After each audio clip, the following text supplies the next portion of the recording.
Hello buddies, सफल batch 2.0 में आप सभी का एक बार फिर से स्वागत है। मैं हूं डॉक्टर हरिओम गंगवार। बच्चों, इस समय हम बात कर रहे हैं एनसीईआरटी क्लास 11th के बारे में। और क्लास 11th में जो हमारे पास 5 यूनिट्स हैं, इनमें से हम यूनिट नंबर 1 की पढ़ाई कर रहे हैं, that is diversity in the living world. इस यूनिट में हमारे पास 4 चैप्टर्स हैं, जहां पर हम इस समय चैप्टर 1 द लिविंग वर्ल्ड के बारे में पढ़ रहे हैं। और लिविंग वर्ल्ड में एनसीईआरटी में आपको 2 टॉपिक दिए गए हैं। ये जो diversity in the living world का टॉपिक है, इसके अंदर हमें कई सारी बातें सीखनी। जैसे यहाँ पर हम बात करेंगे बायोडाइवर्सिटी के बारे में, यहाँ पर हम बात करेंगे क्लासिफिकेशन के बारे में, यहाँ पर हम बात करेंगे टैक्सोनॉमी के बारे में, यहाँ पर हम बात करेंगे सिस्टमैटिक्स के बारे में, यहाँ पर हम बात करेंगे नॉमेनक्लेचर के बारे में। तो कई सारी बातें हमें सीखनी है। आज हम यहाँ पर डाइवर्सिटी की बात करने वाले हैं। ये जो diversity in the living world है, इसका मतलब है बायोडाइवर्सिटी से। क्या हम बात करेंगे? बायो का मतलब लिविंग की डाइवर्सिटी की बात करेंगे, क्योंकि diversity in the living world. तो लिविंग को हम बायो कहते हैं और लिविंग की डाइवर्सिटी को क्या बोलेंगे? बायोडाइवर्सिटी। अब डाइवर्सिटी तो अलग अलग तरह के रंगों का होना भी है। लाल, हरा, नीला, पीला, सब रंग एक दूसरे से अलग दिखाई दे रहे हैं, this is also called diversity. एक गांव में अलग अलग तरह के घर बने हुए, ये भी डाइवर्सिटी है ना। हमारे सब्जेक्ट अलग अलग हैं, फिजिक्स, केमिस्ट्री, बायोलॉजी, ये भी डाइवर्सिटी है। लेकिन हम यहाँ पर बायोडाइवर्सिटी की बात करेंगे, यानी लिविंग की डाइवर्सिटी के बारे में बात करेंगे। Biodiversity, biodiversity.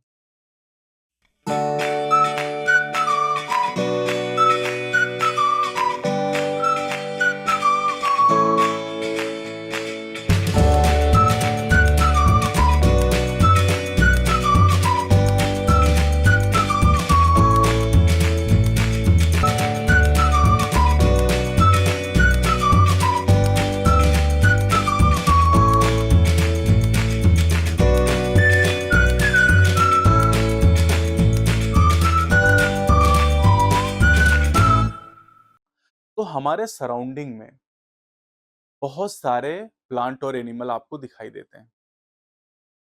आपके घर में हो सकता है कि गमले के अंदर गेंदे का, गुलाब का, सदाबहार का, है ना, ये सब पौधे लगे हों। तो जो पॉटेड प्लांट है, जो आपके घर के गमले में लगे हैं, आपके घर के आसपास या घर के अंदर मक्खी, मच्छर, ये सब इंसेक्ट रहते हैं। पालतू जानवर, कुत्ता, बिल्ली, गाय, भैंस, बकरी, ये सब भी ऑर्गेनिज्म ही हैं। आम, अमरूद, गेंदा, गुलाब, गुड़हल, पीपल, बरगद, गेहूं, धान, मक्का, बाजरा, गन्ना, कुत्ता, बिल्ली, भैंस, बकरी, चूहा, छछूंदर, हाथी, ये जितने भी अलग अलग नाम मैंने आपको बताए हैं, ये सब अलग अलग स्पीसीज को रिप्रेजेंट करते हैं, अलग अलग स्पीसीज को। जितने भी अलग तरह के ऑर्गेनिज्म आपको दिखाई देते हैं, वो एक डिफरेंट स्पीसीज को रिप्रेजेंट करते हैं। ठीक है। बहुत सारे ऐसे ऑर्गेनिज्म हैं जो आपको नेकेड आई से दिखाई नहीं देते हैं। आप उन्हें इन आंखों से ऐसे नहीं देख सकते। आपके सराउंडिंग में बहुत सारे बैक्टीरिया हैं, बहुत सारे वायरस हैं, लेकिन आपको नहीं दिखाई दे रहे। उनको देखने के लिए आपको माइक्रोस्कोप की जरूरत पड़ेगी। तो जिन ऑर्गेनिज्म को आप इजीली देख सकते हैं, कुत्ता, बिल्ली, हाथी, चूहा, बंदर, ये सब मैक्रोस्कोपिक ऑर्गेनिज्म है। और जिनको आप नेकेड आई से नहीं देख सकते हैं, जिनको देखने के लिए माइक्रोस्कोप चाहिए, उन्हें माइक्रोब्स या माइक्रोस्कोपिक ऑर्गेनिज्म या माइक्रो ऑर्गेनिज्म के नाम से जानते हैं। अब अगर आप अपने एक्सप्लोर का एरिया बढ़ा दो, भाई आप अपने मान लो कि घर के आसपास देख रहे थे, आपको मान लो कि 10 जातियां मिली, 10 तरह के ऑर्गेनिज्म मिले। अब अपने घर के आसपास थोड़ा सा और दूर निकलो, तो जैसे जैसे आप एरिया बढ़ाते जाएंगे, स्पीसीज का नंबर बढ़ता जाए। हो सकता है आपको 20 मिले। पूरा गांव छान डालो आप, हो सकता है वहां पर 100 जातियां आपको मिल जाएं। पूरा डिस्ट्रिक्ट छान डालो, वहां पर आपको हो सकता है कि 1000 जातियां मिल जाएं। पूरा कंट्री छान लो, वहां पर होता है लाखों जातियां आपको मिल जाएं। तो जैसे जैसे अपना खोज का दायरा बढ़ाते जाएंगे, ठीक है, वैसे वैसे स्पीसीज का नंबर भी बढ़ता जाएगा। जैसे घने जंगल में चले जाओ, जैसे एक जंगल है Amazon rain forest. Amazon rain forest में दुनिया की सबसे ज्यादा डाइवर्सिटी पाई जाती है। तो अगर आप घने जंगल में जाएंगे, तो वहां पर आपको लाखों तरह की जातियां मिलेंगी। लाखों तरह की। हर दिन 50 नई जातियाँ खोजी जा रही हैं। इस धरती पर 50 न्यू स्पीशीज़ हर दिन डिस्कवर हो रही हैं। नए-नए एरिया का पता चला और नए-नए एरिया में नई-नई जातियाँ पता चल रही हैं और पुराने जो एरिया हैं, वहाँ भी हमें नई-नई जातियाँ मिल रही हैं। तो every different kind every different kind of organism represent represents a species. करे हर अलग तरह का जीव एक स्पीशीज को रिप्रेजेंट करता है। जैसे कुत्ता, बिल्ली, गाय, भैंस, ये चारों दिखने में एकदम अलग हैं, मतलब ये 4 अलग-अलग जातियाँ हो गई। जैसे गेहूँ, धान, मक्का, आम, अमरूद, ये सब प्लांट दिखने में एक-दूसरे से अलग हैं, मतलब ये अलग-अलग जातियाँ हो गईं। और हमारी अर्थ पर टोटल स्पीशीज कितनी हैं? 1.7 टू 1.8 मिलियन। हमारी अर्थ पर 1.7 टू 1.8 मिलियन यानी 17 से 18 लाख जातियां हैं। इसी को हम लोग बायोडायवर्सिटी के नाम से जानते हैं। बायोडायवर्सिटी क्या लिख देंगे यहां पर? The number and type of the number and type of organism the number and type of organism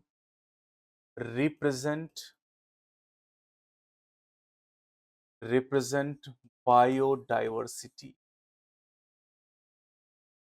biodiversity करें कि बायोडायवर्सिटी का मतलब है number and type of organism, और ये नंबर है कितना? ये नंबर बहुत बार बात हुई है कि ये नंबर है बेटा 1.7 टू 1.8 मिलियन। 1.7 से 1.8 मिलियन स्पीसीज हैं।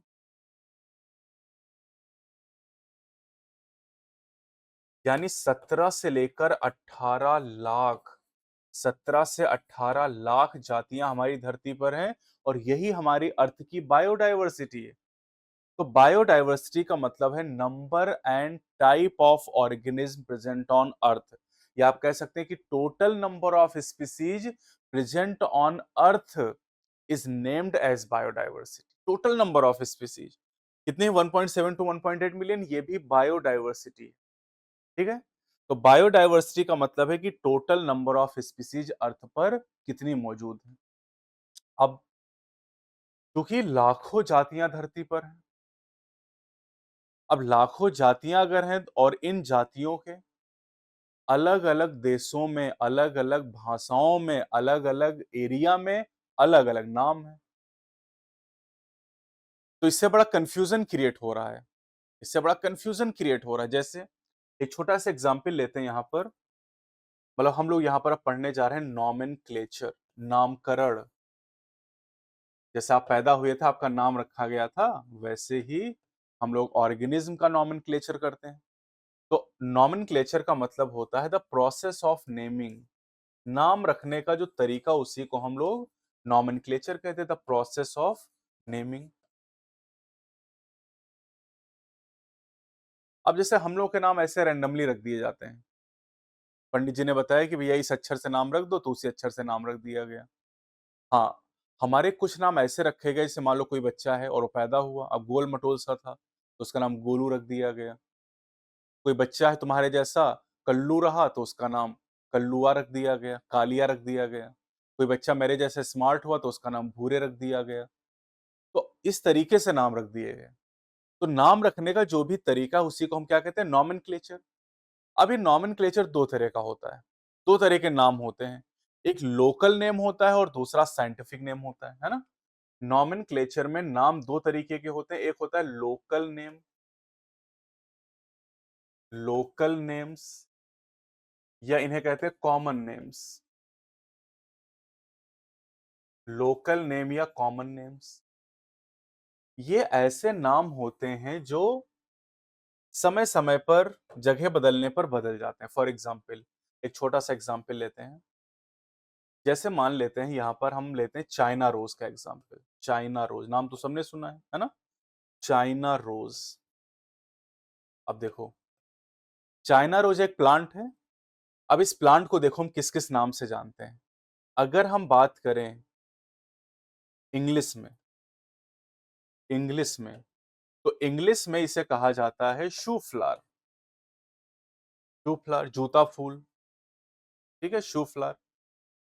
अगर हम हिंदी में बात कर रहे हैं, तो हिंदी में हम इसे कहते हैं गुड़हल। सब जानते हैं। क्या कहते हैं? गुड़हल, गुड़हल, है ना? इसी तरह अगर हम बात करते हैं संस्कृत में संस्कृत में, तो संस्कृत में इसे कहते हैं पद्मचारिणी, पद्मचारिणी।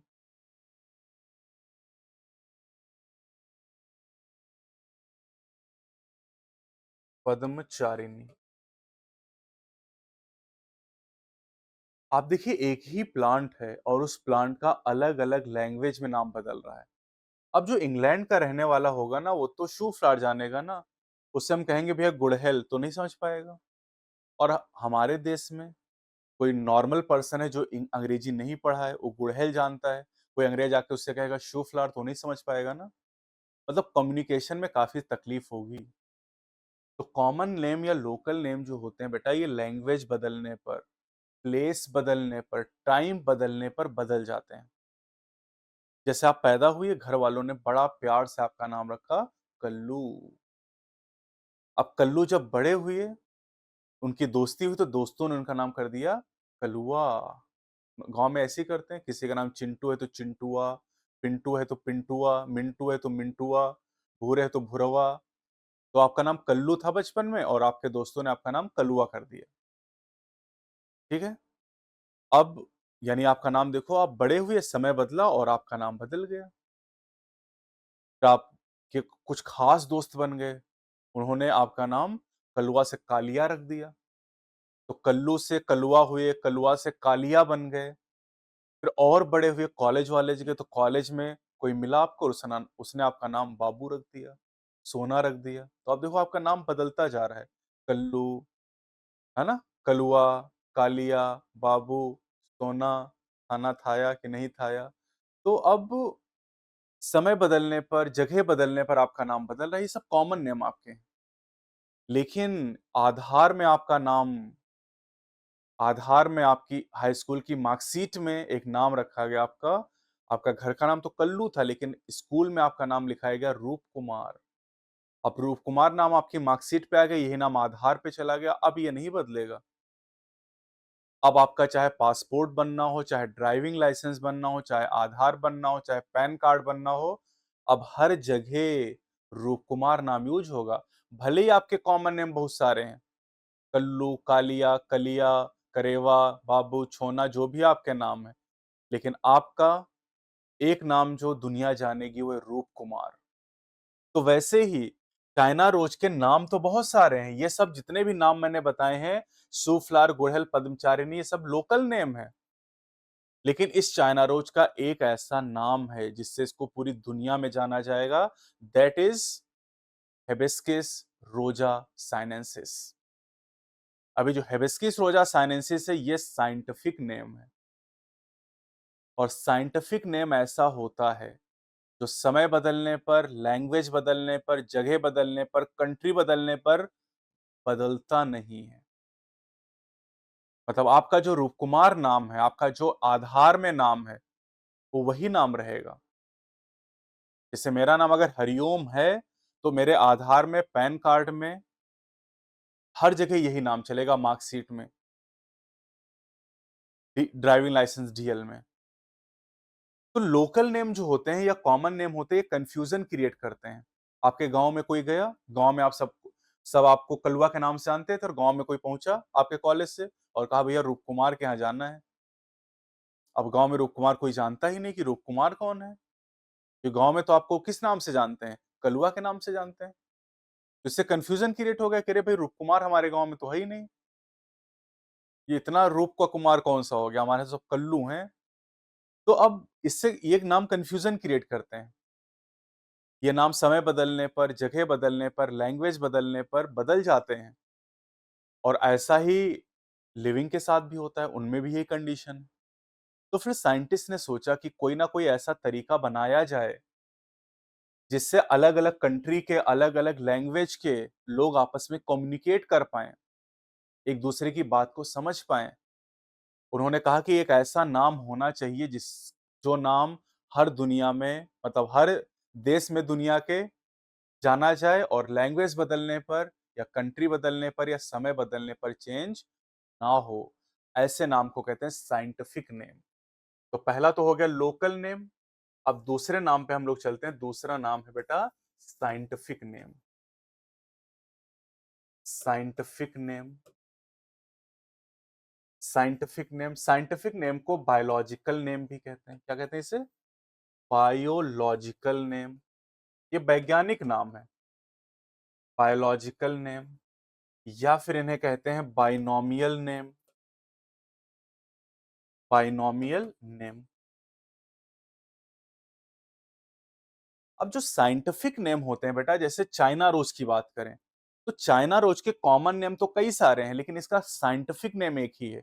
चाइना रोज का जो साइंटिफिक नेम है बेटा, वो मैं यहां पर लिखता हूं। चाइना रोज का साइंटिफिक नेम है हिबिस्कस, हिबिस्कस रोजा साइनेंसिस। हिबिस्कस रोजा साइनेंसिस इसका साइंटिफिक नेम हो गया। और ये नाम हिबिस्कस रोजा साइनेंसिस दुनिया के आप किसी भी लैंग्वेज में पढ़ोगे, हिबिस्कस रोजा साइनेंसिस ही पढ़ोगे। हिंदी में पढ़ो, चाहे उर्दू में पढ़ो, चाहे इंग्लिश में पढ़ो, चाहे फारसी में पढ़ो, चाहे बंगाली में पढ़ो, चाहे तमिल में पढ़ो, तेलुगु में पढ़ो, किसी भी लैंग्वेज में नाम हिबिस्कस रोजा साइनेंसिस ही होगा, ये नहीं बदलेगा। किसी भी कंट्री में जाओगे, चाइनीज में भी पढ़ोगे ना, तो हिबिस्कस रोजा साइनेंसिस ही गुड़हल को बोलोगे आप। तो ये साइंटिफिक नेम हो गया। ये साइंटिफिक नेम जगह बदलने पर, समय बदलने पर, प्लेस बदलने पर, कंट्री बदलने पर चेंज नहीं होते हैं। और ये जो साइंटिफिक नेम रखते हैं हम लोग, साइंटिफिक नेम रखने के लिए कुछ नियम बनाए गए हैं, कुछ कोड बनाए गए हैं। और ये जो कोड हैं वो प्लांट के लिए पहले देखते हैं। प्लांट के लिए जो कोड है बेटा, ये प्रोवाइड किए गए। अगर प्लांट का नाम रखना है तो इसके कोड दिए गए हैं आईसीबीएन के द्वारा। आईसीबीएन, आईसीबीएन क्या है? This is international, I for international, not Indian, C for code, C for code, B for botanical, international code for botanical. Botanical मतलब प्लांट हो गया है ना, बॉटनी हमने आपको बताया भी था। और एन मतलब हो गया नॉमेनक्लेचर। तो international code for botanical nomenclature, ये हमें उन कोड के बारे में जानकारी देता है जिससे हम प्लांट का नाम रखते हैं। अगर हम एनिमल का नाम रखना चाहते हैं, एनिमल्स के लिए, तो एनिमल्स के लिए जो कोड है वो दिए गए हैं आईसीजेडएन के द्वारा। ICZN, this is international, international code of zoological nomenclature. Zoology मैंने आपको बताया था। तो आईसीबीएन के द्वारा प्लांट का नाम रखने के कोड दिए गए और आईसीजेडएन के द्वारा एनिमल का नाम रखने के लिए कोड दिए गए हैं। साइंटिफिक नेम हमें दो चीजों की गारंटी देते हैं। पहली गारंटी कि एक ऑर्गेनिज्म का पूरे वर्ल्ड में एक ही साइंटिफिक नेम होगा। भाई कॉमन नेम तो एक ही ऑर्गेनिज्म के कई सारे हो सकते हैं, लेकिन इसका जो साइंटिफिक नेम है वो दुनिया भर में एक ही होगा। पहली गारंटी, एक ऑर्गेनिज्म का केवल एक नाम। और दूसरी बात, इस नाम को किसी दूसरे ऑर्गेनिज्म के लिए यूज नहीं करेंगे। इसके अलावा मतलब चाइना रोज के अलावा हिबिस्कस रोजा साइनेंसिस नेम बाकी जो 17-18 लाख जातियां उनमें किसी के लिए भी यूज नहीं करेंगे। तो साइंटिफिक नेम हमें दो चीजों की गारंटी देता है। Scientific scientific names ensure scientific name हमें इंश्योर करता है, हमें गारंटी देता दो बातों की। पहला, वन ऑर्गेनिज्म वन नेम। जैसे आप देखते हैं ना कि वन नेशन वन एग्जाम, हमारा एक नेशन है, एक देश और एक एग्जाम नीट। तो ऐसे वन ऑर्गेनिज्म वन नेम, एक ऑर्गेनिज्म का एक ही नाम होगा ऑल ओवर द वर्ल्ड, पूरी दुनिया भर में। ऑल ओवर द वर्ल्ड, ये केवल एक नेशन की बात नहीं, एक देश की बात नहीं, पूरी दुनिया की बात है। पूरी दुनिया में एक ऑर्गेनिज्म का एक ही साइंटिफिक नेम होगा। जैसे मैंगो का पूरी दुनिया में एक ही साइंटिफिक नेम है, मैंजीफेरा इंडिका। आप चाहे चाइना चले जाओ, चाहे इंग्लैंड चले जाओ, ऑस्ट्रेलिया चले जाओ, नेपाल चले जाओ, भूटान चले जाओ, इंडिया में पढ़ो, कहीं भी आम मैंजीफेरा इंडिका ही रहेगा, ह्यूमन होमोसेपियंस ही रहेगा, गेहूं ट्रिटिकम एस्टिवम ही रहेगा। तो साइंटिफिक नेम पूरी दुनिया में एक ऑर्गेनिज्म का एक ही होता है। दूसरा दूसरा क्या है? दूसरा इंश्योरिटी ये है कि this name can not be used for any other non organism. अगर हमने मैंगो के लिए मैंजीफेरा इंडिका नाम यूज कर लिया, तो अब मैंजीफेरा इंडिका नाम किसी भी दूसरे नॉन ऑर्गेनिज्म के लिए यूज नहीं करेंगे, ताकि कोई कंफ्यूजन ना हो। भैया हमने मैंगो का नाम भी मैंजीफेरा इंडिका रख दिया और कुत्ते का नाम भी मैंजीफेरा इंडिका रख दिया, तो कंफ्यूजन हो जाएगा ना कि हमको आम खाना, हम किसकी बात कर रहे हैं भैया? मैंजीफेरा इंडिका खाना है। अब आप क्या समझ पाओगे जब दो चीजों के एक ही नाम रख दिए जाएंगे? तो साइंटिफिक नेम दो बातों की गारंटी देता है कि एक ऑर्गेनिज्म का केवल एक ही नाम होगा और वो नाम किसी भी दूसरे ऑर्गेनिज्म के लिए यूज नहीं करेंगे। अब साइंटिफिक नेम रखने का जो मेथड है, साइंटिफिक नेम रखने का जो तरीका है, लिनियस के द्वारा दिया गया। और लिनियस ने जो तरीका दिया था आप सभी जानते हैं, that is called binomial nomenclature.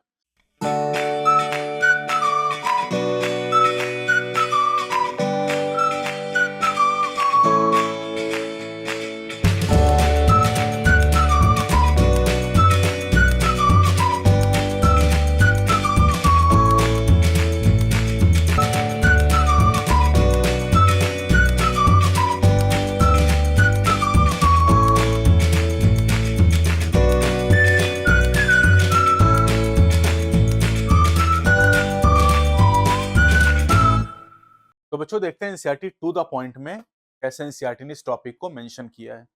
If you look around, आप अगर अपने चारों तरफ देखते हैं, you will see a large variety of living organ be potted plant. जो गमले में पेड़ आपने लगा रखे हैं, लगाना भी चाहिए। इंसेक्ट कीड़े आपके सराउंडिंग में हैं, बर्ड चिड़िया चहचहाती है, योर पेट पालतू जानवर कुत्ता बिल्ली गाय भैंस बकरी, और other animal and plant.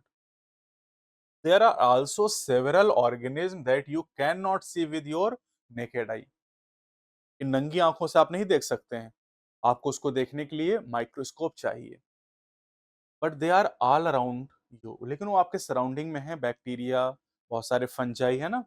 If you were to increase the area that you make observation in the range and variety of organism that you see would increase। अगर आप अपना एरिया बढ़ा दो तो ऑर्गेनिज्म का नंबर भी बढ़ जाएगा।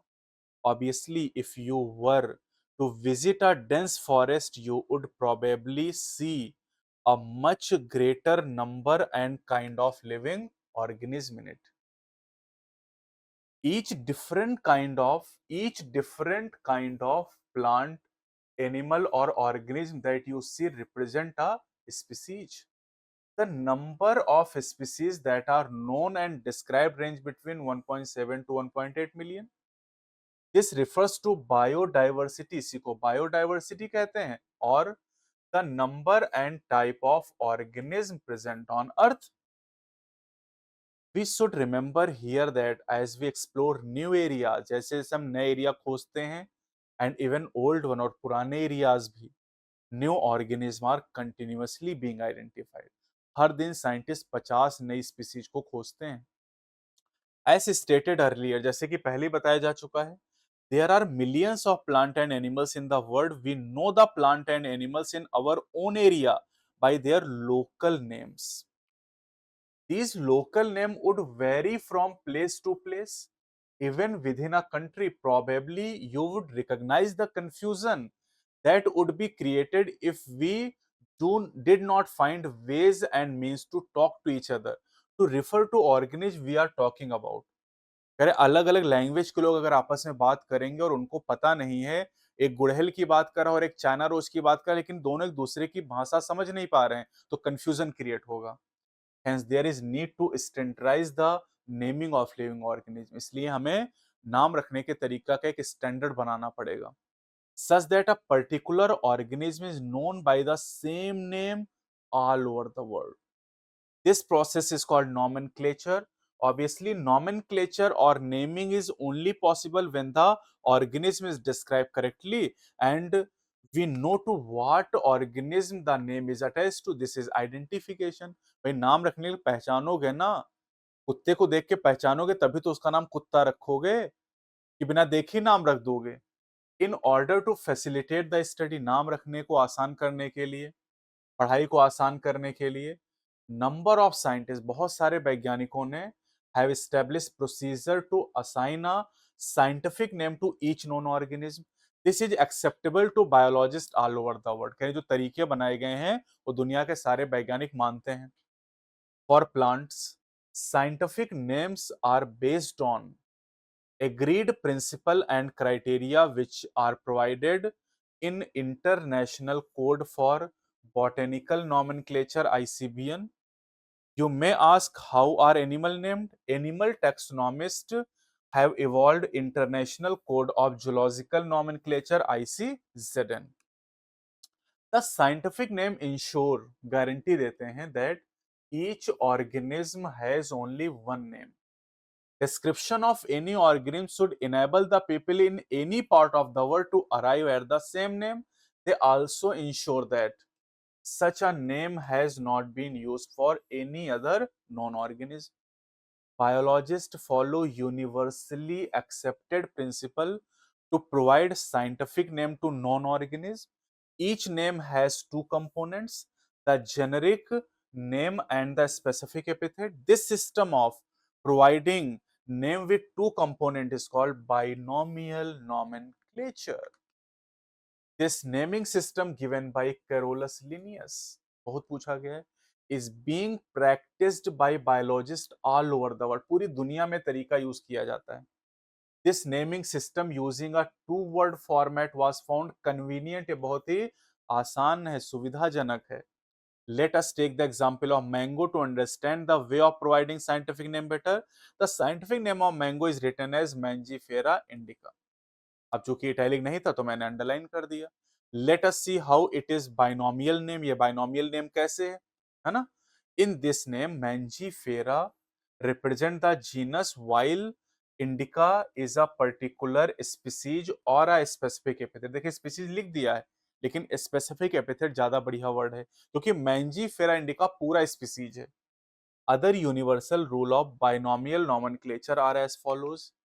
बायोलॉजिकल नेम कहिए, बाइनोमियल नेम कहिए, साइंटिफिक नेम कहिए, टेक्निकल नेम कहिए, बॉटनिकल नेम कहिए, जूलॉजिकल नेम कहिए, सबका मतलब एक ही। बस ये ध्यान रखना है कि प्लांट के लिए जूलॉजिकल नहीं यूज करोगे और एनिमल के लिए बॉटनिकल नहीं यूज करोगे, बाकी कोई भी नाम यूज कर लो।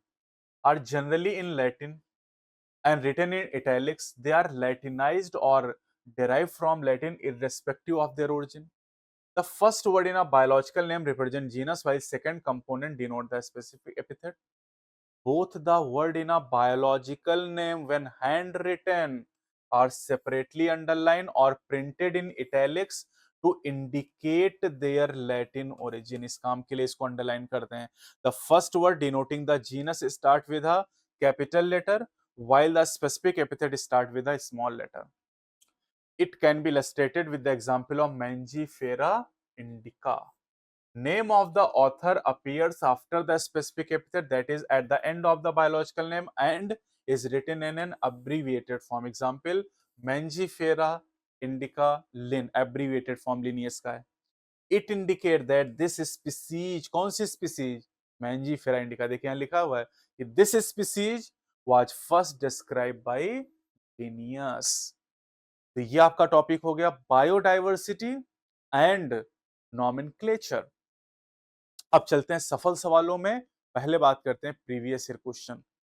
The total number of species that are known and described is ranges between, तो आप जानते हैं this is 1.7 to 1.8 million. Which of the following statement regarding universal rule of nomenclature is wrong? पहला option, both the word in a biological name when handwritten are separately underlined, बिल्कुल सही बात है। The first word in a biological name represent the genus, ये भी सही बात है। The first word denoting the genus start with a capital letter, ये भी सही है। Biological name are generally in Greek and written in italic, नहीं भैया, biological name are generally in Latin, तो ये गलत बात हो गई, ये आपका आंसर हो जाएगा। Which nomenclature was given by Linnaeus? Linnaeus ने कौन सा सिस्टम दिया था? बाइनोमियल सिस्टम दिया था। बाइनोमियल नॉमेनक्लेचर मींस, क्या मतलब होता है इसका? पहला ऑप्शन है one name given by two taxonomist, नहीं भैया। Two name the latinized other person, ये भी गलत बात। Two name one scientific other local, नहीं। Two word name one indicate genus and other species, yes, ये सही बात है। Nomenclature is govern by certain universal rule. Which one of the following is contrary to the rule of nomenclature? Contrary का मतलब follow ना करना, opposite होना। ये नीट 16 का सवाल था, देखिए। The name are written in Latin and are italicized when written by hand, the name are to be underline, बिल्कुल सही बात है। Biological name can be written by in any language, नहीं भैया, किसी भी लैंग्वेज में थोड़ी लिखेंगे। बायोलॉजिकल नेम लैटिन भाषा में ही लिखे जाते हैं। The first word in a biological name represent the genus and the second is specific epithet. तो कॉन्ट्रेरी पूछा है तो तीसरा गलत है, किसी भी लैंग्वेज में नाम नहीं लिखते हैं। Which of the following is against the rule of ICBN? NEET 19 का सवाल है। Hand written scientific name should be underline, बिल्कुल, हाथ से लिखेंगे तो अंडरलाइन करेंगे। Every species should have a generic name and a specific epithet, ये भी सही है। Scientific name are in Latin and should be italicized, बिल्कुल इटैलिक में कन्वर्ट करेंगे। Generic and specific name should be written starting with small letter, नहीं, generic name शुरू करेंगे कैपिटल लेटर से, जबकि स्पेसिफिक नेम को स्मॉल लेटर से शुरू करेंगे। तो चौथा पॉइंट जो है ये अगेंस्ट है रूल के। नेक्स्ट क्वेश्चन है, select the correctly written scientific name of mango which was first describe by Carolus Linnaeus. NEET 19 का ये भी सवाल है।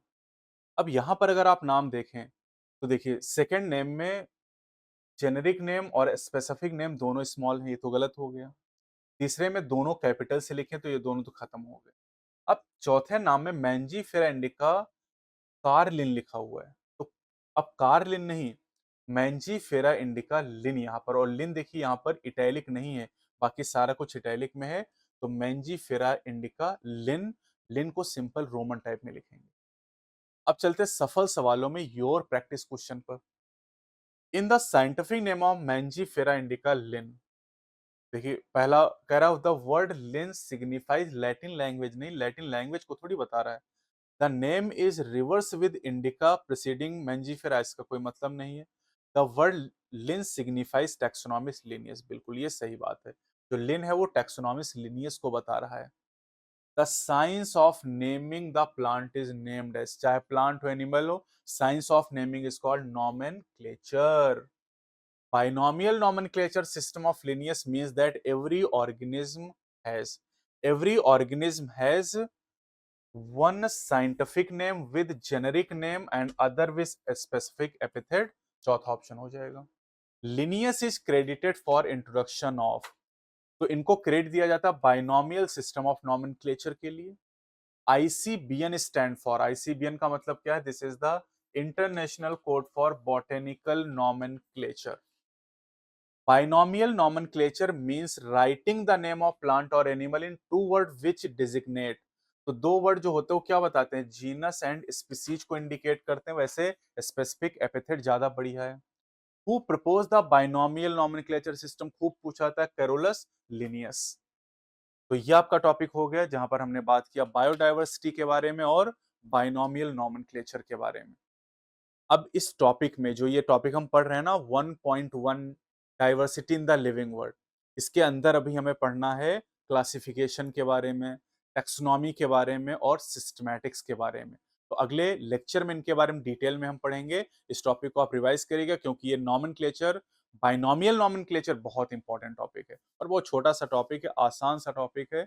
सवाल जनरली इस टॉपिक से पूछे जाते हैं। तो अच्छे से रिवाइज करिएगा, क्वेश्चन की प्रैक्टिस करिएगा। अगले लेक्चर में मिलते हैं एक नए टॉपिक के साथ में। जय हिंद, जय भारत।